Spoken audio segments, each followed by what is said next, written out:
Bonjour, Nancy Marcoux, coach de management. Je suis aujourd'hui au Château du Pape Clément à Bordeaux avec Olivier qui m'a invité ici une journée incroyable. Une journée incroyable, tout à fait. Et bon matin d'être venu donc pour assister à ce mastermind que je vais faire cet après-midi avec des chefs d'entreprise de Bordeaux. Et le Château Pape Clément, qu'on aura l'occasion de visiter, Oui. donc a une histoire incroyable parce que c'est le pape Clément, qui était un véritable pape, qui était installé à Bordeaux, qui avait cette propriété. Donc dans le chai, nous allons visiter, nous allons voir toute cette énergie de toutes ces collections à la fois de mitres et de robes. Oui, Donc, ça va être très intéressant avec toute l'histoire, toute l'énergie qui est ici. On la sent déjà avec les arbres aussi qui sont millénaires. Ah, elle est millénaire, tout à fait. C'est puissant, on sent l'énergie. Voilà, ben là, donc l'énergie en fait partie, et comme on va parler des origines d'Hawaï, l'énergie qui vient de l'eau et de l'air, et l'air s'est levé, toi, comme un signe, toi, à ce moment-là. C'est pour ça qu'on est obligé de protéger le micro. Voilà, alors tu voulais me poser une question. Oui, je voulais que tu nous parles justement des sources d'Hawaï avec Ho'oponopono, mais vraiment la source, d'où que ça provient.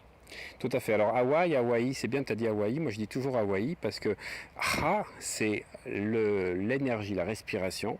Wa, c'est l'eau, et I, comme ça, c'est la divinité.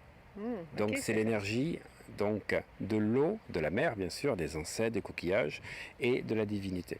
Et là j'ai amené une de mes chemises hawaïennes, mais une véritable chemise, pas celle que l'on trouve en France ou ailleurs avec des motifs. Là c'est des véritables motifs. Véritables motifs, qu'est-ce que tu veux dire? Si tu veux, tu as là donc ce qu'on appelle, il y a la fougère, donc qui est l'abondance. Il va y avoir donc là ici des motifs qui nous relient aux ancêtres. Tu as la fleur de tiare et tu as surtout la couleur, parce qu'il faut savoir qu'une chemise hawaïenne, c'est un véritable, on va dire, tatouage. Tu portes ça comme un signe de reconnaissance. Alors tu portes du bleu parce que le bleu a une couleur, a une signification particulière, le rouge aussi, le vert aussi. Et qu'est-ce que ça signifie le bleu? Le bleu, c'est, on va dire, la santé. C'est aussi, on va dire, le côté positif, l'abondance, côté positif, alors que le rouge, c'est la protection. Le rouge, c'est la protection, c'est la sexualité, c'est l'amour. Et le vert, c'est par contre l'abondance. Voilà, donc à part la chemise qui est un tatouage, il y a aussi les tatouages. Et tu vois, là j'ai un tatouage qui vient, c'est mon premier tatouage. Je ne peux pas montrer l'autre qui est au-dessus. Ça vient de l'île de Pâques, c'est Makemake, le dieu des esprits. Là c'est Tangata Manu, le dieu protecteur. Là c'est Manu Tora, qui est l'oiseau qui devient roi, que tu retrouves ici.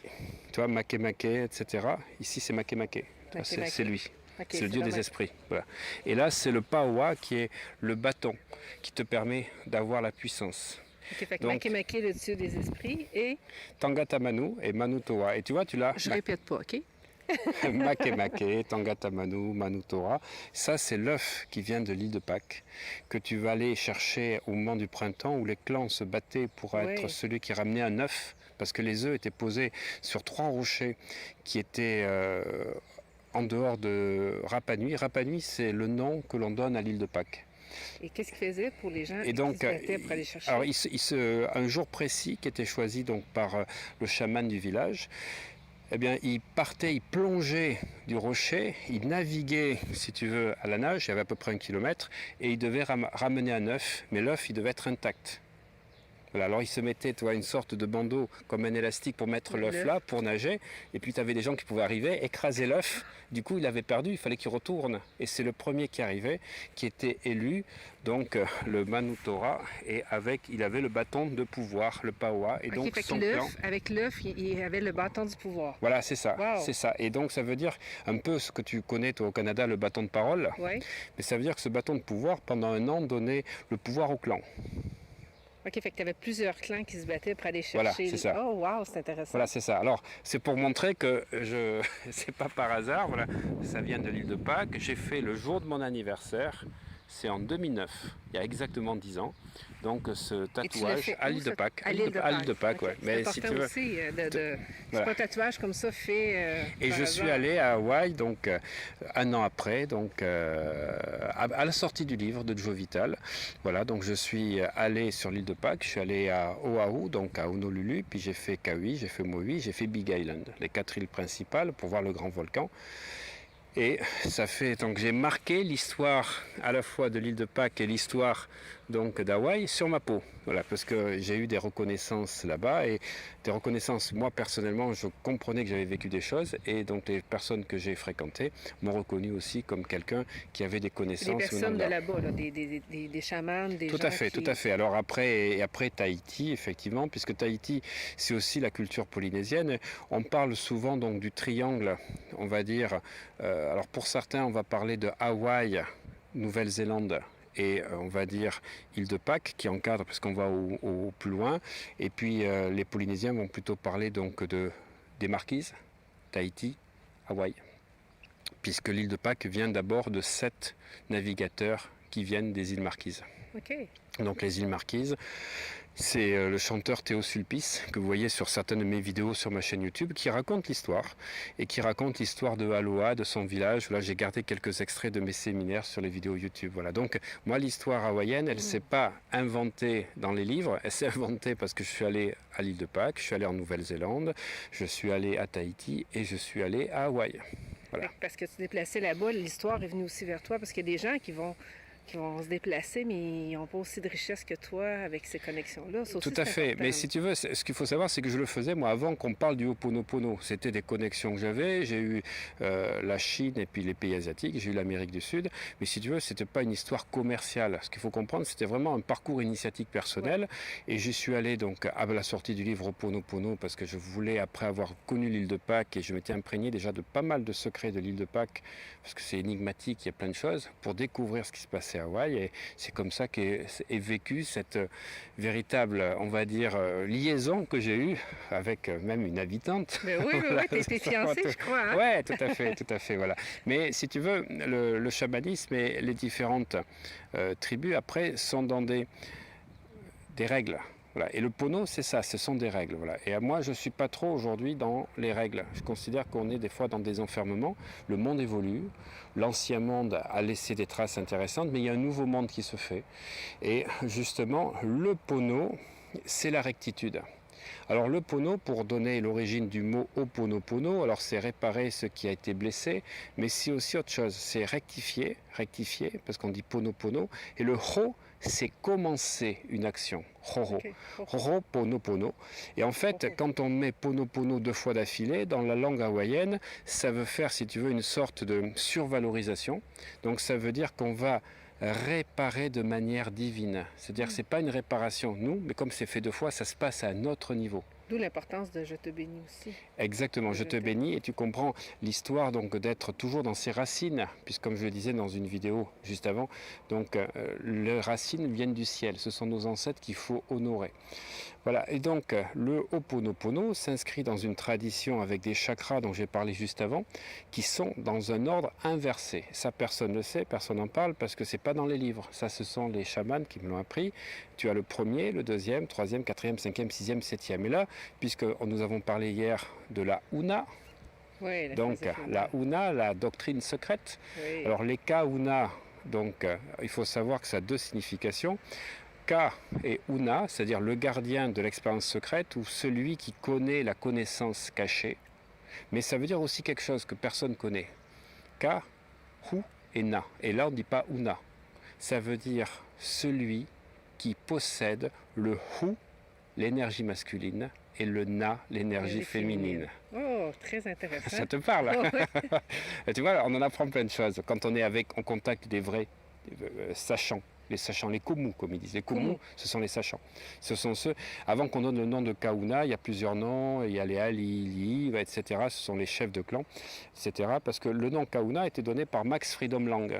Donc il est un Américain qui a essayé de percer le secret des Kahuna, mais c'est lui qui les appelait comme ça. Mais il n'a pas été en contact avec eux, encore une fois. Okay. Donc souvent, les livres qui parlent des choses, des connaissances, ils ne sont pas écrits par des autochtones. C'est ça qui est embêtant. Voilà, donc... Est-ce que tu peux, avec ça, faire un petit exercice Tout pour à les fait, gens? tout à fait. On va faire un exercice. Alors, on va parler de la Huna. La Huna, il y a 7 principes qui ont été rendus, donc après, populaires par... je suis en train de chercher son nom. Là, on fera voilà, tu feras juste une petite coupure. Qui ont été rendus célèbres. Donc la Huna, les 7 principes ont été rendus célèbres par Serge Kaili King. Donc, qui a été recueilli, c'est un Américain qui a été recueilli, il est orphelin donc, par un couple d'Hawaïens. Il avait fait donc déjà du chamanisme mais africain. Donc il y a un mélange, alors c'est pas toujours pur parce qu'il y a le fa avec le lancer de coquillages, mais le fa exactement, mais qu'il ne faut pas confondre avec les coquillages, les poupous que l'on a chez les Polynésiens. C'est pas pareil, on ne fait pas la divination de la même manière. Ces deux, voilà, c'est ça. Donc si tu veux, le premier principe, c'est le Ike. Le Ike, c'est la conscience des choses. Le monde est tel que tu le vois. Ike. Deuxième principe, c'est Kala. Tu n'as que tes propres limitations. C'est tes croyances qui créent ta réalité. Alors le monde est tel que tu le vois. Si tu penses que le monde est, fou, tu vas voir que des gens fous. Si tu penses que le monde est, est fait que de gens qui font du négatif, du mal, tu vas voir que ça. Si tu penses que la vie est un jeu, c'est un jeu. Si tu portes focus, ça le devient, devient. Mais toi, ça a un sens dans ce qu'on pratique. Le troisième principe, après le Ike et le Kala, c'est le Makya. Le Makya, c'est l'énergie va là où tu portes ton attention. Eh oui. Quatrième principe, c'est le Manawa. Manawa. Et ça va te parler, puisque toi, c'est au présent. C'est ça. Le Manawa, c'est l'énergie, le secret est dans l'instant présent. Voilà. Le cinquième principe, c'est le Alora, l'amour. Aimer et être aimé. Rien ne vaut la vie si tu n'es pas aimé et si tu n'aimes pas. Sixième principe, c'est le mana. Tout vient de l'intérieur. La puissance de l'intérieur va donner tes réalisations extérieures. Pas de l'extérieur. Voilà, c'est ça. Et c'est pour ça qu'on comprend toutes ces pratiques que l'on retrouve chez les Maoris ou les Maoris. Donc les Maoris, c'est en Tahiti. Les Maoris, c'est ce qu'on trouve plutôt en Nouvelle-Zélande. Là, on a aussi à Hawaï. Donc il y a une prononciation différente. C'est-à-dire qu'on va cultiver le mana. Avec le haka par exemple, et puis on a différents haka, le haka de la tortue, le haka de la barque, le haka de l'homme, où on fait des gestes un peu comme une sorte de tai chi chuan pour prendre l'énergie. Parce que ce qu'on souhaite aux gens, c'est le bon mana. Je te souhaite le bon mana. Ce qu'on veut, c'est ne pas avoir le mauvais mana. Voilà, c'est ça, c'est ça. Et le septième principe, c'est le pono. Le pono, c'est rectifier les choses, c'est vivre dans la rectitude avec des valeurs. D'où le Ho'oponopono. Voilà, Ho'oponopono. Alors, ça, tu vas le trouver dans des livres. Par contre, quand je te dis que les chakras sont dans un certain ordre et que je te donne, et ça c'est dans ma formation en ligne et c'est dans les séminaires que j'explique, en fait, que tu associes tout. Le premier chakra, c'est le Ike. Et oui, le septième, chez les hindous, ou la couronne, c'est la conscience. Le monde est tel que tu le conçois. Deuxième chakra, Kala, donc libéré, c'est je suis libre et libéré, c'est de mes croyances. Ce sont mes croyances qui m'emprisonnent. Et effectivement, c'est la clairvoyance. C'est comment tu vois au-delà des choses. Le troisième, c'est le Makya. Le Makya, écoute bien, c'est là où tu portes ton attention. Donc sur quoi tu portes ton attention quand tu parles. Manawa, le cœur, c'est l'instant présent. C'est aimer, mais dans l'instant. Et le Aloha, c'est pas le cœur, le Aloha, c'est le plexus. Enfin, c'est du plexus jusqu'au nombril, parce que c'est toute cette zone-là. Donc c'est j'aime et je suis aimé. Et j'ai fait des vidéos avec Naïs où j'ai dit j'aime et j'aimais, J', E-M-E-T-S, parce que j'aimais l'amour et j'aime. J'aimais, oui. Voilà. Le mana, c'est au niveau des organes sexuels, c'est la force. La puissance, la puissance. Et le septième chakra, c'est le pono, la rectitude. Et ce que je dis, ce qui est intéressant, c'est que dans la pratique hindoue, on dit toujours que les organes sexuels, c'est le premier chakra. Deuxième, c'est le nombril. C'est pas du tout ça chez les Hawaïens. Chez les femmes, l'organe sexuel est situé au niveau du deuxième chakra. En Kriya Yoga, c'est le deuxième. Voilà. Qui vient de l'Inde aussi, mais c'est et les hommes, voilà. Donc en fait, si tu veux, tu comprends que dans le tantrisme, on va expliquer ça, tu as le premier et le second. L'homme et la femme ne sont pas situés, organes sexuels, au niveau du même chakra. Et donc tu en as un qui accueille l'autre. Et donc le mana, la force, ne peut être recueilli que par la femme. Et oui, Oui. on comprend. Donc la sexualité tantrique sacrée qui permet d'expliquer des choses. Voilà, alors ce qui est intéressant, je vais reprendre donc les amis, à la fois les chakras et les conceptions. Là, c'est le Ike, le mantra qui correspond, c'est je suis conscient. Je suis conscient, je suis conscient. Là, c'est je suis libre. Je suis libre. Alors moi, j'ai rajouté, ça vient de moi, libre et libéré. Ah, libre et libéré. Parce que libéré, ça veut dire que je fais tomber toutes les croyances. Troisième chakra, je suis concentré. Là, c'est je suis présent.